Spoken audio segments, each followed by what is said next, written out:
Assalamualaikum warahmatullahi wabarakatuh. Salam sejahtera kepada semua pelajar.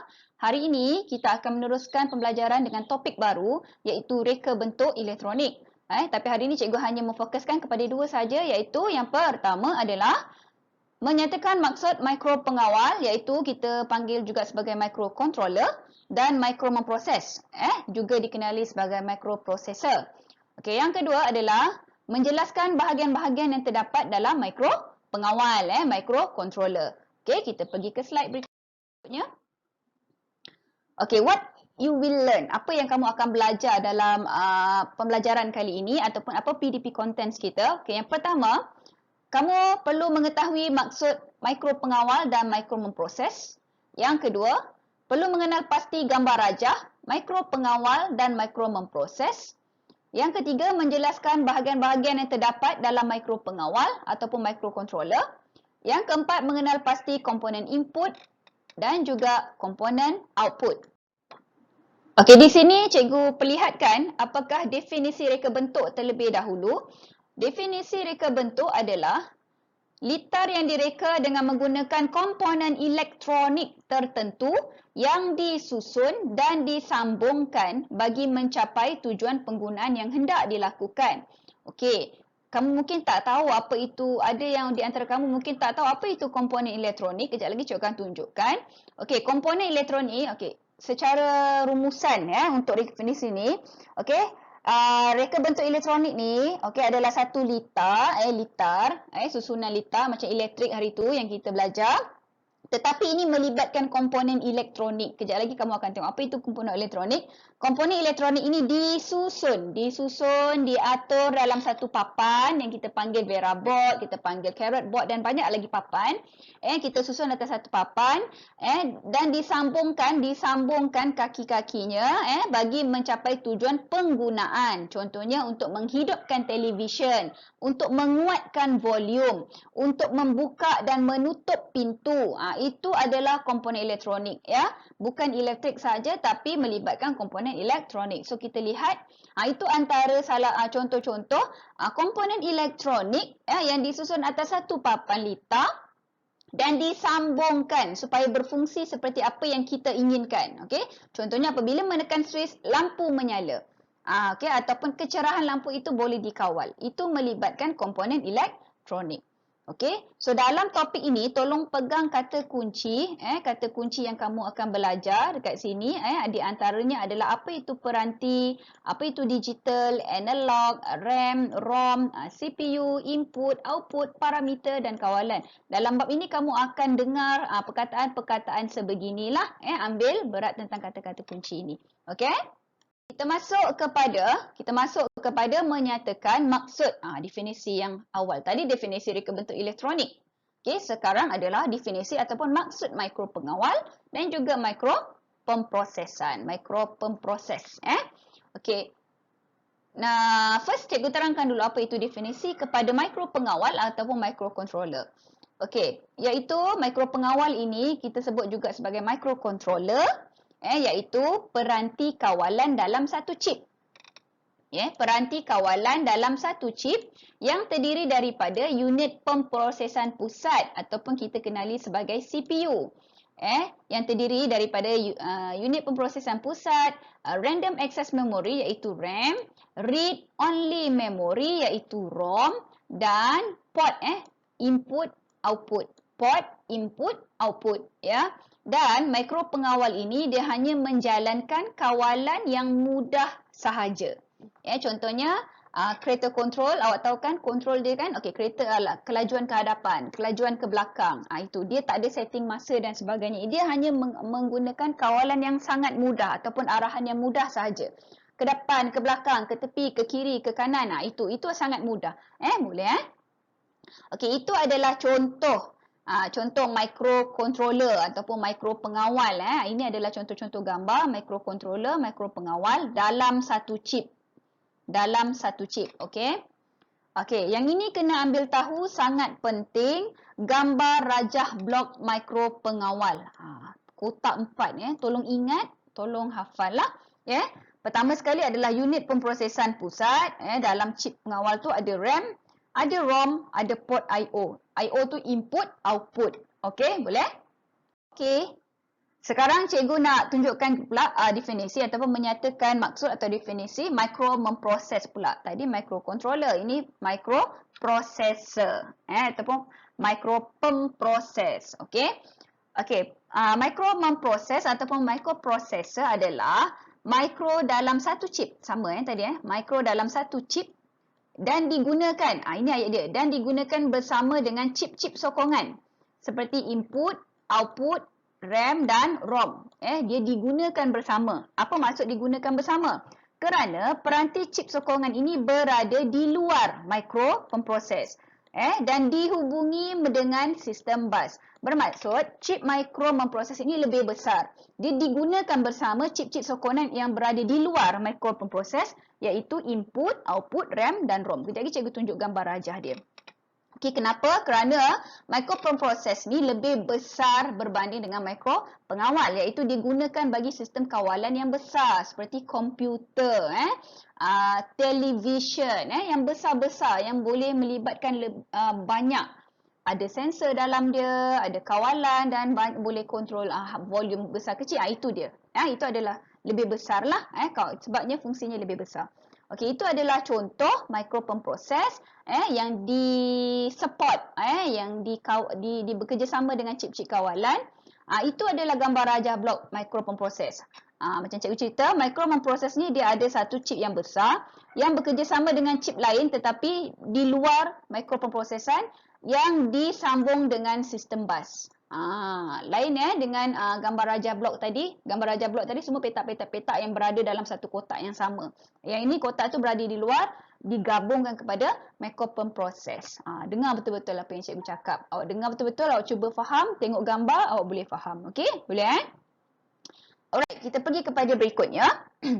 Tadi adalah gambar rajah blok. Okey. Dalam topik ini, kamu akan berfokus kepada microcontroller ataupun micro pengawal. Untuk microproses tadi, kamu hanya tahu fungsi, gambar rajah blok, asas dia sahajalah. Okey, tapi untuk topik kali ini, fokus utama kamu, pembelajaran utama kamu adalah tentang micro pengawal. So, kamu kena tengok apa yang di hadapan kamu sekarang adalah gambar rajah blok. Tapi yang tadi pun gambar rajah blok, tapi ini gambar rajah blok bahagian utama dalam micro pengawal. Bahagian utama dalam micro pengawal ada 3, iaitu input, pemprosesan dan juga output. Tengok gambar rajah tu kelas.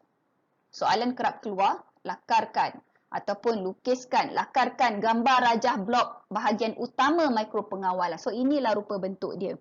Okey. So dekat input adalah bahagian-bahagian input lah. Dia ada 3 Awak lukis macam ni dah dapat 3, dah dapat markah lah Bahagian input di kolom input, unit pemprosesan adalah bahagian proses. Output adalah bahagian output. Okey. Kamu akan belajar nanti pada video yang akan datang. Okey. Apa input ni dekat sini kita nak letak apa? Unit pemprosesan apa elektronik dia. Output apa elektronik dia. Di bahagian saya bulat kuning ini adalah jenis-jenis elektronik yang kamu pakai. Kita akan belajar nantilah itu di video yang akan datang. Okey. So, hari ini kita akan belajar dulu apakah dia komponen ataupun elektronik yang ada pada bahagian input. Okey.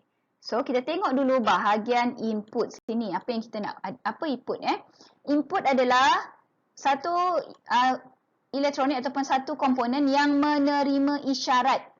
Dia dah terima isyarat dan menghantarnya kepada unit pemprosesan CPU. Okey, menerima isyarat ni bukan setakat gelombang saja tau. Apabila awak touch pakai awak punya tangan pun itu satu isyarat juga. Contohnya awak tekan switch. Itu isyarat awak beri kepada switch. So switch tu menerima isyarat apabila ditekan perlu buka lampu kan. So dia menerima isyarat, switch ditekan, dia hantar kepada CPU. Switch ditekan, itu isyarat yang diterima. Kemudian dia hantar kepada CPU bahawa switch itu ditekan. So CPU ni dia akan proses. Dia akan proses isyarat. Okey, apabila switch ditekan, kita dah setting, lampu akan menyala. So dekat sini adalah output lah. Apa itu output? Kamu akan belajar nanti. Okey? Boleh So fahamkan dulu apa itu input dulu, iaitu satu komponen elektronik atau komponen yang menerima isyarat. Okey, isyarat. Isyarat tekan, gelombang dan sebagainya. Okey. So, terbahagi kepada peranti input digital dan peranti input analog. Okey.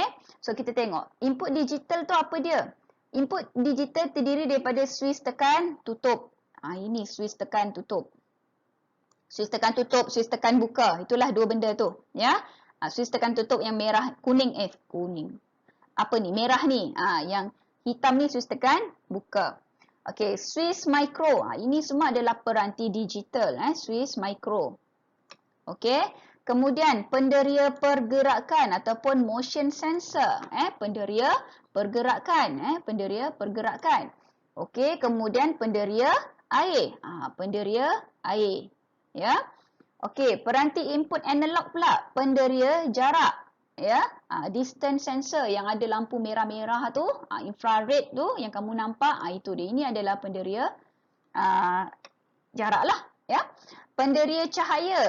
Penderia cahaya yang mana? Ini dia pakai LDR. Ini kita panggil sebagai LDR. Ya. Dan penderia suhu. Penderia suhu yang ini dia. Okey, nanti kita terangkan satu-satu fungsi. Jom kita tengok. Okay, macam cikgu cakap tadi, input ni adalah menerima isyarat dan menghantar isyarat kepada CPU. Cikgu ulang sekali lagi. So, ada dua, terdiri daripada digital dan analog. Okey, tengok dulu. Yang pertama tadi adalah switch micro. Switch micro mempunyai dua fungsi, iaitu bertindak sebagai switch tekan tutup dan switch tekan buka. Mana switch micro, cikgu? Tu dia. Ya, macam mana nak? Dia akan berfungsi mengikut kaki mana yang kamu pasang. Kalau kamu tengok switch micro ni ada 3 kaki kan. So kaki mana yang kamu pasang. So switch tu akan bertindak sebagai tekan buka apabila COM dan apa dipasang. Itu contoh. So itu adalah switch micro. Yang kedua adalah penderia air. Penderia air berfungsi untuk mengesan kehadiran air. Berfungsi untuk mengesan kehadiran air pada sesuatu tempat. Penderia ini akan memberikan isyarat 1, iaitu 5 voltan jika tiada kehadiran air. Dan isyarat kosong jika ada kehadiran air. Contohnya penderia ini digunakan pada pengelap cermin kereta wiper secara automatik. Sekarang ni kan banyak kereta yang auto wiper dia. Setting dia, pasang je switch dekat auto. Apabila turun sahaja hujan, penderia akan mengesan. Penderia inilah penderia ini akan mengesan kehadiran air. Sebab tu secara automatik wiper itu akan naik. Tak tekan pun dia naik. Kerana apa? Dia mengesan air. Rupanya orang jirus air tempias. Pelik kan? Itu bahayanya sensor lah. Ya. Okey. Itu contoh. Okey. Next. Switch tekan tutup dan switch tekan buka. Itu dia. Yang cikgu dah sebut tadi ya. Merah tekan tutup. Hijau tekan buka. Switch ini akan menghasilkan isyarat kepada, switch tekan tutup dulu. Switch ini akan menghasilkan isyarat kepada mikro pengawal dalam bentuk digital. Apabila punat switch itu ditekan, litar akan tertutup dan arus akan mengalir. Kelas ini kita berbalik-balik pada elektrik yang kita belajar hari itu. Litar tutup, litar buka. Ingat balik, kalau litar tutup, arus mengalir. Litar buka, arus terputus atau arus tidak mengalir. So, switch butang merah itu berfungsi sebagai switch tekan tutup, iaitu apabila kamu tekan, litar itu akan tertutup, maka arus akan mengalir. Tetapi sebaliknya berlaku pada switch yang tekan buka tu. Okey, apabila ditekan, litar akan terbuka. Jadi tak ada pengaliran elektrik di situ. Kena tekan semula untuk dia tertutup baliklah. Itu adalah fungsi. Ada dua ni. So kalau kat kedai nak beli, tanyalah ni switch tekan buka ke switch tekan tutup. Nanti sekarang beli tekan buka, bila tekan tak nyala-nyala kata rosak. Kena semak balik. Okey. Next, penderia pergerakan ataupun motion sensor. Okey. Motion sensor iaitu penderia pergerakan berfungsi untuk mengesan pergerakan haba. Yang dihasilkan oleh manusia atau haiwan. Apabila berlaku pergerakan, isyarat akan dihantar kepada mikro pengawal dalam bentuk digital. Dia mengesan pergerakan. Selalunya, kalau tak salah cikgu, ini digunakan macam pintu supermarket tu kelas. Yang terbuka sendiri tu, bukan guna tangan. Berdiri je, terbuka tiba-tiba. Sebab dia mengesan kehadiran manusia kat situ kan. Itu adalah penderia pergerakan salah satunya lah. Ya. Okey, boleh Next. Input analog. Pendirian jarak. Pendirian jarak berfungsi untuk mengesan dan membaca ukuran jarak antara penderia dengan objek atau halangan. Sama ada objek yang tersebut daripada logam atau bukan logam, penderia ini akan mengesan objek berdasarkan penerimaan pantulan cahaya inframerah. Okey, contohnya yang itu. Lebih kurang sama je fungsi dia. Okey, itu adalah tempat cuci tangan. Okey, next. Penderia cahaya. Perintang peka cahaya merupakan sebuah penderia cahaya. Peranti ini peka terhadap cahaya rintangan akan berubah mengikut kecerahan isyarat analog yang dihasilkan berdasarkan perubahan kecerahan cahaya yang diterima. Semakin cerah cahaya, semakin rendah rintangan pada penderia cahaya. Itu adalah bentuk penderia cahaya. Dekat situ tak bagi contoh, tapi kita tengok pengetahuan, kalau tak salah saya, ada dipasang juga pada kenderaan yang terkini yang mana apabila gelap, suasana tiba-tiba menjadi gelap, lampu secara automatik terpasang sedangkan kita tak tekan switch tu. Bermaksud kereta itu menggunakan penderia cahaya. Bila terang secara automatik lampu tu tertutup. Itu adalah penderia cahaya yang telah disetting. Macam tu juga lampu jalan raya kelas. Kadang-kadang bila gelap malam dia terpasang macam tu. Ada yang menggunakan penderia cahaya lah. Okey, next. Penderia suhu. Penderia suhu berfungsi untuk mengesan suhu dan julat tertentu. Suhu yang dikesan akan diubah ke dalam bentuk isyarat analog. Isyarat analog akan terhasil berdasarkan perubahan suhu yang diterima. Contohnya, penderia suhu akan memberikan isyarat berdasarkan suhu yang dikesan. Iaitu 0 hingga 100 darjah Celsius. Peranti input analog ini akan menukarkan suhu dalam bentuk volt. Tu tengok tu. Ya, yang itu mungkin tempat menetas telur maybe, ya. Dia mengesan suhu, ya. Ataupun inilah bila kamu rasa ada sistem pemanas itu boleh dikontrol suhunya, nasi dah masak dah padam ke apa, itu adalah dia ada penderia suhu lah dalam tu. Okey? Next. Kita pergi kepada bahagian output pula. Tadi input. Habis sudah input. Ya. Ini dah selesai. Bahagian input tadi apa? Iaitu menerima isyarat. Dia berfungsi sebagai switch lah. Switch auto dengan switch auto. Kita just faham macam tu lah. Kalau sensor tak perlu tekan. Dia mengesan saja. Mengesan jarak, mengesan haba, mengesan cahaya. Ya. Okay. Kalau kena tekan tu macam button switch, itu adalah input. Itu semua input, okey? Yang dimulakan ibarat menjadi switch utama, okey. Yang mana tadi saya cakap tadi, iaitu switch ataupun bahagian input akan menerima isyarat dan menghantar kepada bahagian proses. Okey, bahagian proses akan sampaikan mesej tersebut atau isyarat tersebut kepada output. Output akan bertindak. Okey, bertindak tu macam mana? Dia akan memberi tindak balas. Tadi switch tekan tutup kan? Switch tekan tutup, kalau kita tekan, arus mengalir kan? Kalau arus mengalir bermaksud mentol akan menyala lah. Kelas, mentol itu adalah output yang bertindak balas. Ditekan, menerima aliran arus dan mengeluarkan cahaya. Yang mengeluarkan cahaya itu adalah output. Okey, boleh faham? Dia memberi tindak balas. Sebab tu ayat dekat sini menerima isyarat dan menghantarnya kepada peranti output. Itu bahagian output lah, ya. Dan dia memberi tindak balas lah. Dia menyala, bergerak, roda berputar. Itu memberi tindak balas lah. Okey? Alright, okey. Ini adalah antara-antara output lah. Antara-antara output. Kita tengok satu-satu. Okey, motor arus terus. Okey, motor arus terus akan berputar. Nampak? Tadi bila dia menerima isyarat, dia berputar. Jadi tayar tu bergerak. Sebenarnya dia ada apa? Motor. Contoh. Okey? Itu pada kereta kontrol cikgu cerita ni. Sebab kita pakai mikro pengawal. Apabila ada arus elektrik yang melaluinya, motor ini akan berputar dan berlawanan arah apabila menyambung wire positif kepada negatif. Okey? So, ini adalah salah satu peranti output yang dipasang pada kereta kawalan jauh. Apa yang benda-benda yang berputar-putar tu lah. Ya?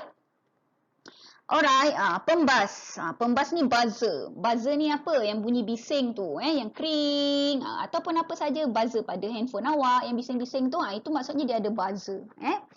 Dia ada pembas. Okay, pembas dengan cara menukarkan gelombang elektrik kepada gelombang bunyi. Harap boleh ingat benda ni.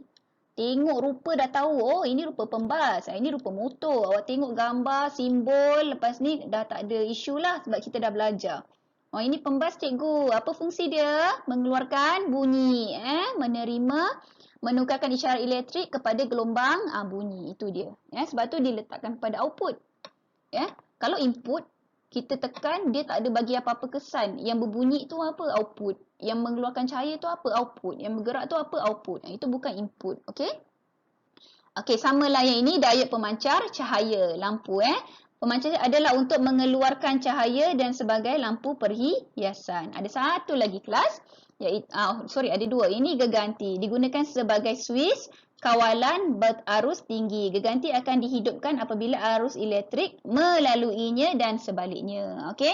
Next adalah lampu. Samalah berfungsi untuk mengeluarkan cahaya. Okey? Boleh? Ini semua adalah bahagian output yang ada dalam buku teks. Wajib tahu, wajib ingat, wajib kenal.